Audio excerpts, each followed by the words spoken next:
Sealdah station থেকে গ্রেপ্তার বাংলাদেশি মহিলা। স্টেশন চত্বরে ঘোরাফেরা করায় সন্দেহ হয় পুলিশে। দেখাতে পারেননি কোনো বৈধ পরিচয়পত্র, পাসপোর্ট।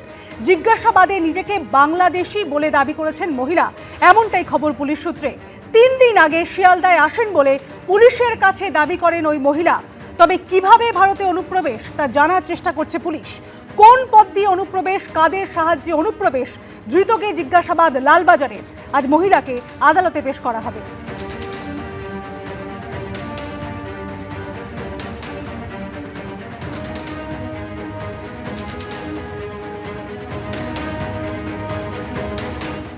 পাসপোর্ট জালিয়াতি কাণ্ডে সর্ষের মধ্যেই ছিল ভূত। এবার গ্রেপ্তার হলেন কলকাতা পুলিশের সদ্য অবসরপ্রাপ্ত সাব ইন্সপেক্টর। ধৃত আব্দুল হাই সিকিউরিটি কন্ট্রোল অর্গানাইজেশনের পাসপোর্ট সেকশনে কর্তব্যরত ছিলেন। পুলিশ সূত্রে দাবি, জোর বিজোড় তারিখের সুযোগ নিয়ে বেছে বেছে ভেরিফিকেশনের নামে জালিয়াতি।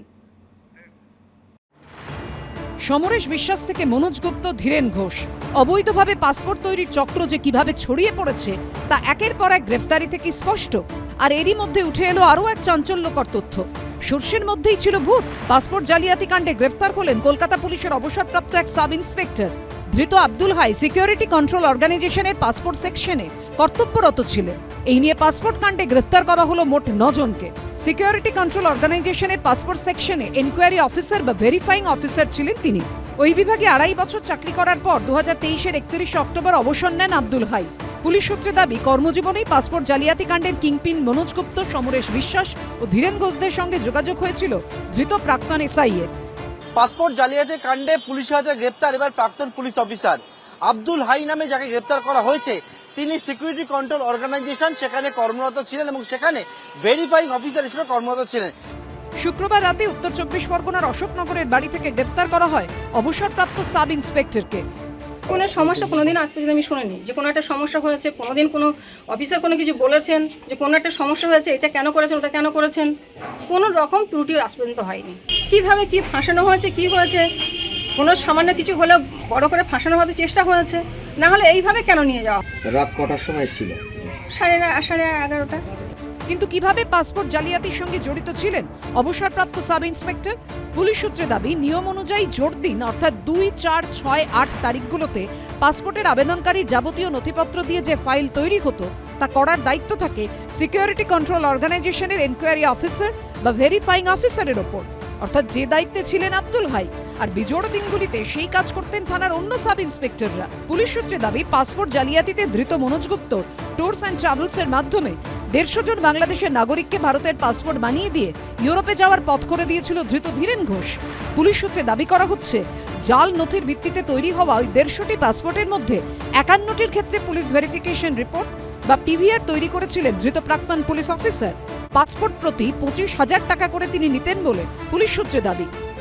এর আগে যখন প্রোডাকশন হয়েছিল বাকি অভিযুক্তদের, তখন আদালতের তরফে কিন্তু কার্যত একটি ভাষাতেই ভৎসনা করা হয়েছিল যে যারা ভেরিফিকেশন করেছিল এই ভুয়ো পাসপোর্টগুলোর, তাদেরকে কেন তদন্তের আওতায় আনা হচ্ছে না, তাদেরকে কেন গ্রেফতার করা হচ্ছে না, কেনই তদন্তকারীরা তৎপর হয় এবং অবশেষে হাবড়া থেকে এই প্রাক্তন সাব ইন্সপেক্টর পাসপোর্ট সেকশনে তাকে গ্রেফতার করা হয়েছে।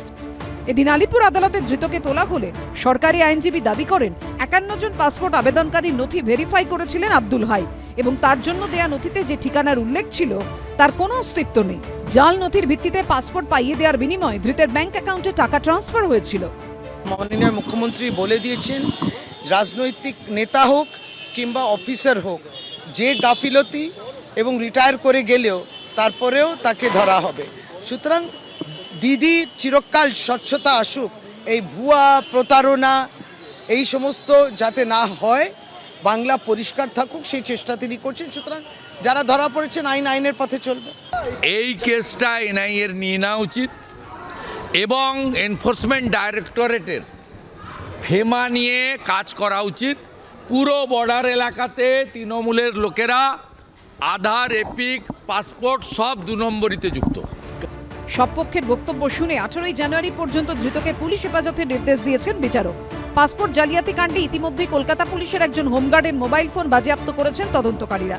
পাশাপাশি বেশ কয়েকটি থানায় যারা পাসপোর্ট ভেরিফাই করেছেন তাদের কয়েকজনকে লালবাজারে ডেকে পাঠানোর প্রক্রিয়া শুরু হয়েছে। পার্থপ্রতিম ঘোষ, সুকান্ত মুখোপাধ্যায় ও সমীরণ পালের রিপোর্ট, এবিপি আনন্দ।